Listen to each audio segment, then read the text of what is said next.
Welcome again. So here in this video we will write the expression for the net capacitance whenever we connect the capacitors either in series combination or in parallel combination. And further on, these two formulas of combinations can be used to find out the net capacitance in case of mixed combinations, right? So let us begin with the series combination of the capacitors. So for the simplest case, let me take the three capacitors in series. So the symbol for the capacitor is two plates represented parallel, and two plates are taken, connections are taken out from the two plates. So this is the symbol for a capacitor which we make use in different electrical circuits. So this is the first capacitor. Let it be of capacitance C1, and second capacitance or capacitor, it is here, it is of capacitance say C2, and third capacitor, it is here of capacitance C3. So three capacitors are connected in series and they are getting charged with some source, right? And we are connecting this end to the earth so that it holds even large amount of charge. Okay. So we are applying here the potential V to this combination of capacitances, series combination of capacitances. So we are applying total potential V from the source to this combination. So there will be different potentials, or we can say there will be different electric potential differences across capacitance C1, C2 and C3 depending upon their capacitances, right? Suppose that there is potential V1 across first capacitance and V2 across second one and V3 across third capacitance, and depending upon their capacities they are having these potential differences from the source, and now they are storing the same amount of charge. The situation is very similar, so that same amount of current flows through all the resistors whenever they are connected in series. However, the potential across each and every resistor is different depending upon their resistances, right? So each and every capacitor has different potential depending upon the capacitance of the capacitor, and due to this potential they are storing equal amount of charge. So charge stored on each capacitor will be same. The whenever the source sends the charge, the first plate will be positively charged as we have understood the principle of a capacitor, and there will be negative charge on the inner face of the second plate of the first capacitor, and positive charge on the outer face, which will move to the second capacitor, first plate of the second capacitor, right? And again, due to induction there will be negative charge, same amount of negative charge, so it is minus q, it is also minus q, and it will get opposite face of the plate will get positive charge, which will flow to the first plate of the next capacitor, so it becomes positively charged with equal amount of charge q, and then which will induce a negative charge on the inner face of the second plate of the third capacitor, so it gets charged minus q, and positive charge then flows to the earth, so that it stores the same amount of charge. All the three capacitors store the same amount of charge.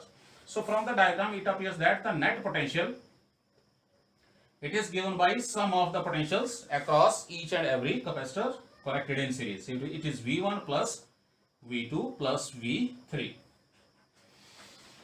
So from the expression for capacitance, which says that capacitance is equal to charge per unit the potential difference of the capacitor. So here the combination of these three capacitors behave as a, just like we are having a single capacitor having capacitance C, and the potential difference is V for that single capacitor. So this acts as a single capacitance having capacitance C and potential difference V, which is V1 plus V2 plus V3. So we can write each and every term, or we can say each and every potential according to this equation. So from here V is nothing but Q upon C. where Q is the charge which is stored on each and every capacitor, and hence on single capacitor equivalent to this combination, right? So from equation 1, then from 1, this we can write V, which is equal to Q upon C, is equal to V1. So V1 is nothing but charge is same but capacitance is different, so it is Q upon C1. So V1 is nothing but Q upon C1 plus V2. V2 is nothing but charge potential across second capacitor. So charge on, which is Q upon C, charge on second capacitor is Q, and capacitance is C2, plus V3, which is again Q upon C3. So we just simplify this. Q we can take common on the right hand side, which cancels out with the Q on the left hand side. So we are left with only 1 upon C, where C is the equivalent capacitance of this combination of three capacitances. So which is 1 upon C1 plus 1 upon C2 plus 1 upon C3. So this is the formula to calculate the net capacitance in case the capacitors are connected in series. If there are 4 capacitors, there will be plus 1 by C4, and if there are 2 capacitors, there will be only 2 terms. So you can write the expression for the n number of terms, right? And this net capacitance, or we can say equivalent capacitance, as it will come out, this will be less than the smallest of all 3. If for example C1 is smallest, so net capacitance will be even smaller than the smallest of all the 3 capacitors here. So C will be less than C1 or C2 or C3, right? So if we want a capacitance lower than the lowest of available one, then we have to connect these capacitances in series. So series combination is used if we want a smaller value of capacitance. Next one is the parallel combination of capacitors. So if we connect the capacitors in parallel, then how we calculate the net capacitance? Situation remains same except the circuit diagram. So here it is, first capacitor having capacitance C1, this is second capacitor having capacitance C2, and this is the third capacitor having capacitance C3, and this is source which is connected with the parallel combination of these 3 capacitors, and this one end is earthed, right?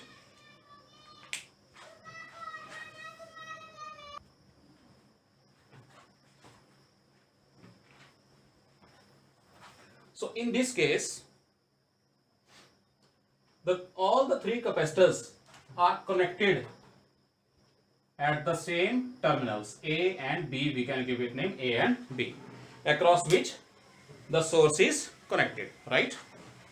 So which says that the potential, electric potential difference across all the 3 capacitors is same, because all the capacitors are connected across the same 2 terminals, right? So each and every capacitor is having potential V across its terminal. So we can give it name simply V. But with the same potential, the 3 capacitors stores different amount of charge due to their capacitance, right? So total charge Q stored on these 3 capacitors, or charge which is sent by the source, it is nothing but the charge stored on the individual capacitors. So it is Q1 plus Q2 plus Q3. So this is the net charge which is stored on all the 3 capacitors. We give it name Q. So this combination will just behave as a single capacitor having charge Q and capacitance C, right? Okay. So from the same expression of capacitance, which is equal to Q upon V, where V is the potential, the C is the capacitance, net capacitance, and Q is the charge which is stored on the capacitor, which is equal to sum of all the charges stored on individual capacitance. So from this we can write Q to be equal to V goes to the other side, so it becomes C into V. So therefore from 1, so let this be equation number 1 and this be equation number 2. So from 1 and 2 we can say that this Q, which is equal to C into V, which is equal to Q1. Q1 is nothing but it is the charge stored on first capacitor, whose capacitance is C1 and potential is V, plus Q2, which is equal to C2 into V, plus Q3, which is equal to C3 into V. On the right hand side, V comes common, which cancels out V on the left hand side. So we are left with only C on the left hand side, the net capacitance of this combination, which is given by C1 plus C2 plus C3. So this is the formula to calculate the net capacitance if the capacitors are connected in parallel. So the expressions are quite converse to the concept of resistors. However, one should not confuse with the the capacitors with the resistors. So these are the two expressions for the series combination, and this one is for the parallel combination. So for series combination, it was 1 upon C, which is equal to 1 upon C1 plus 1 upon C2 plus 1 upon C3. So in this case, the net capacitance is smaller than the smallest of all the capacitors, and in this case, net capacitance is more than the largest of the capacitors. So C, it will be more. So C will be more than C1 or C2 or C3. In this case, net capacitance, it is less than C1 or C2 or C3. So this is about the combination of capacitances. Thank you.